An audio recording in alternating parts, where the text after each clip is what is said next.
Prosecutors and defense lawyers will return to state Supreme Court in Manhattan on Friday morning when Justice Michael J. Arbus is expected to consider easing the extraordinary bail conditions that he imposed on Mr. Strauss-Kahn in the days after he was charged. Indeed, Mr. Strauss-Kahn could be released on his own recognizance and freed from the house arrest, reflecting the likelihood that the serious charges against him will not be sustained. The district attorney's office may try to require Mr. Strauss-Kahn to plead guilty to a misdemeanor, but his lawyers are likely to contest such a move. The revelations are a stunning change of fortune. Mr. Strauss-Kahn, 62, who was considered a strong contender for the French presidency before being accused of sexually assaulting the woman who went to clean his luxurious suite at the Sofitel, New York.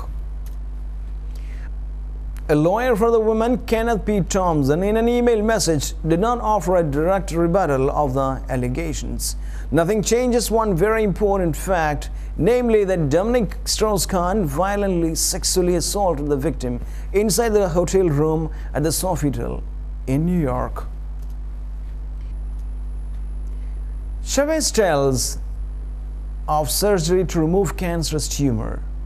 Venezuelan President Hugo Chavez has revealed he has had a surgery to remove a cancerous tumor in his first speech since flying to Cuba for treatment. Speculation about his health had been rife since he left Venezuela 3 weeks ago for what officials said was an operation on pelvic abscess. Mr. Chavez said he was determined to overcome his health battle and was now on the road to full recovery. His absence forced Venezuela to put off a regional meeting on Wednesday. Looking much thinner than when he last addressed the nation, Mr. Chavez confirmed what many had suspected. His health problems were more serious than first thought, said suppressed people. Standing behind a podium, the president said he had made the fundamental error of failing to look after himself. Former Cuban President Fidel Castro had first told him he had looked unwell while he was on a state visit to Havana. He added, Mr. Chavez said he underwent a first operation on a pelvic abscess on 10th June, just as official has informed the Venezuelan public. But during his recuperation, tests had confirmed the existence of a tumor with cancerous cells, forcing him to undergo another operation.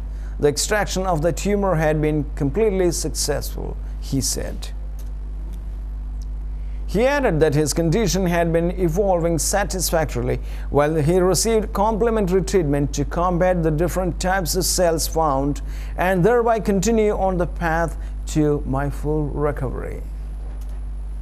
They confirmed the existence of a tumorous abscess with the presence of cancerous cells, which required a second operation to extract the tumor completely. We are talking about a major operation that took place without complications, after which I have progressed satisfactorily. Sin complicaciones, tras la cual he continuado evolucionando satisfactoriamente. Morocco votes on King Mohammed's reforms.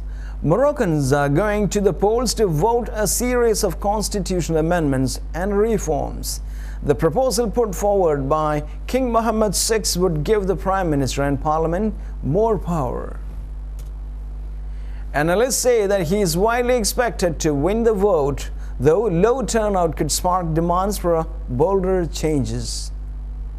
His reforms come in response to protests inspired by Arab Spring's uprisings, which ousted leaders in Tunisia and Egypt.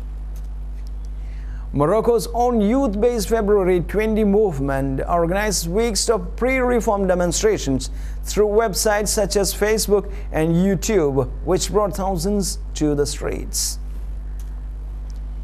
They have urged their supporters to boycott the vote. We reject what has been offered. It still leaves a sole player in the field, one of the movement's coordinators, Najib Chowki, told Reuters news agency. But all the country's main political parties, unions, civic groups, religious leaders and media have for the past several weeks urged Moroccans to vote in favor of the new constitution. The vote, which represents the first constitutional referendum under the king's 12-year-old rule, has been described by one Moroccan newspaper as a date with history. The king himself has described the reforms as a decisive historic transition. Syria government running out of time, Hillary Clinton. U.S. Secretary of State Hillary Rodham Clinton has warned time is running out for Syria's government to usher in reforms. She said President Bashar al-Assad would face more organized resistance to his rule unless his country saw a genuine transition to democracy. Her comments came as thousands of activists prepared to renew their protests following Friday's prayers. Human rights groups estimated that about 1,700 people have been killed in 3 months of anti-government protest. We know what they have to do, Mrs. Clinton said at a news conference during her visit to Lithuania. They must begin a genuine transition to democracy, and allowing one meeting of the opposition in Damascus is not sufficient action toward achieving that goal. Bodies unseen as Massachusetts swimming pool for days. Authorities in the U.S. state of Massachusetts are trying to find out how a body lay unnoticed in a swimming pool for more than 2 days as the public continued to use the facility. Mary Joseph, 36, had used a slide at the Veterans Memorial Pool in a Fall River on Sunday, but failed to return to the surface. The body was found on Tuesday when teenagers broke in for a night swim. The permit for the pool, described as cloudy, had expired 6 months ago. The woman's body, which was found resting on the bottom of a swimming pool, reportedly went unnoticed when a city health inspector examined the pool earlier on Tuesday. Actress sentenced over TV producer killing. Court has sentenced an actress and her naval officer boyfriend in connection with the killing of a TV executive, Neeraj Grover, in 2008. Maria Susay Raj was sentenced to 3 years in jail for destroying evidence. Emily Jerome got 10 years for culpable homicide not amounting to murder. Both had been charged with murder, but a judge in the Mumbai court ruled the killing was not planned. Mr. Grover was stabbed and his body hacked to pieces, the court heard. Both defendants had been charged with murder, criminal conspiracy, common intent, and causing disappearance of evidence. Played any role. In fact, she was the victim of the circumstances, and court held the sage view as no motive was there, no conspiracy was. We'll move on to the business world.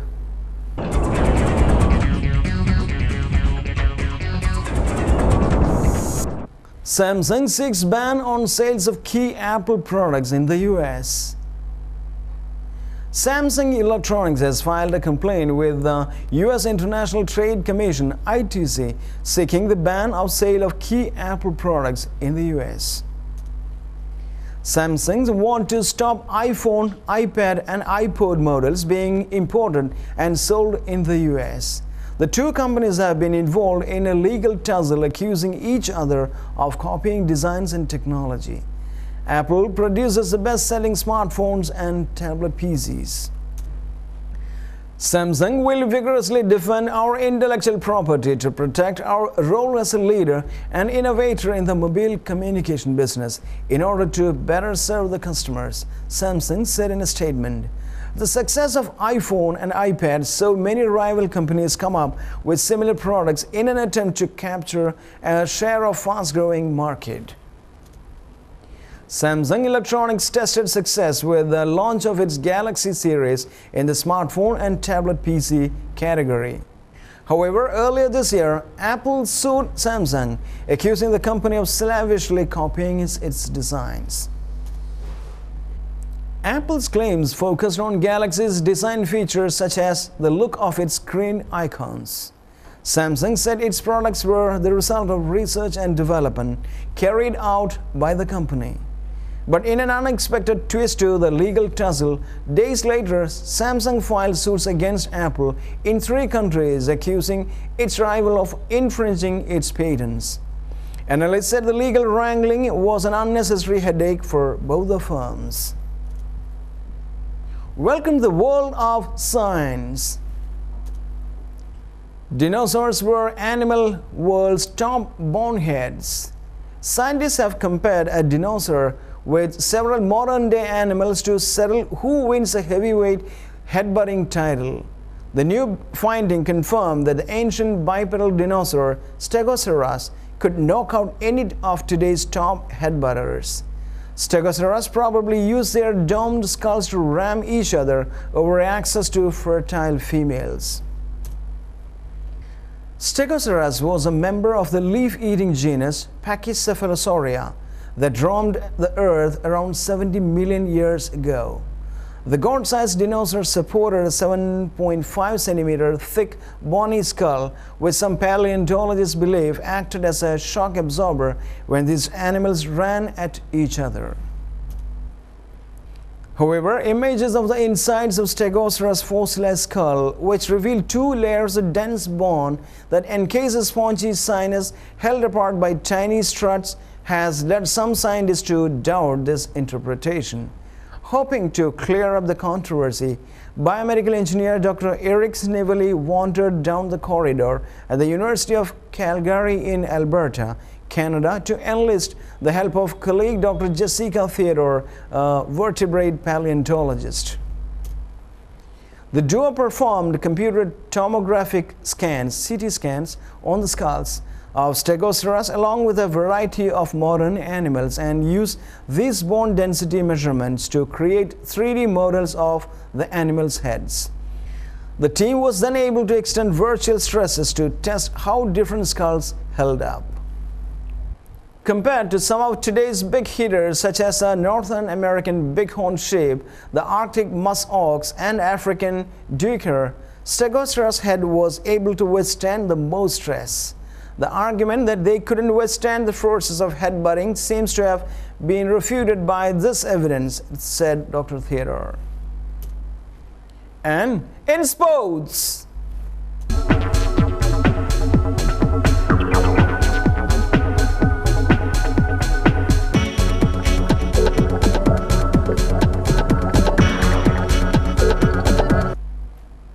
Sri Lanka Cricket Board sacked amid corruption claims.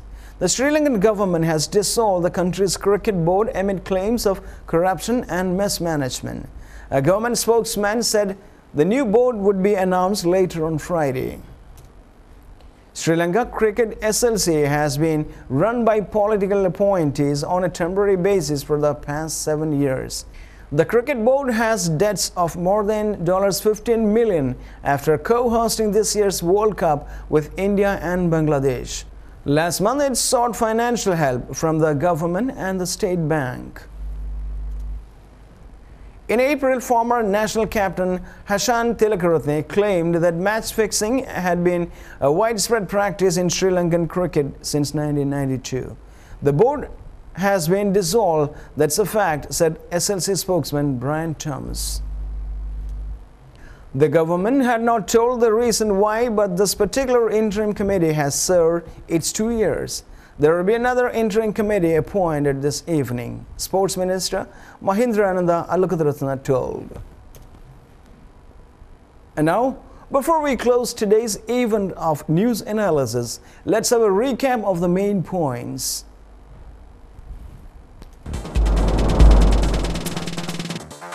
Who wants Chinese Communist Party?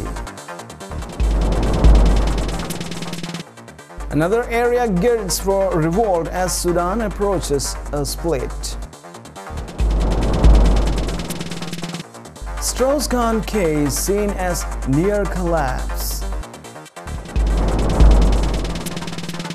Chavez tells of surgery to remove cancerous tumour. Morocco votes on King Mohammed's reforms. Syria government running out of time, Hillary Clinton. And there we end today's event of news analysis. Be with us in the coming weeks too and be informed all the time. Thank you.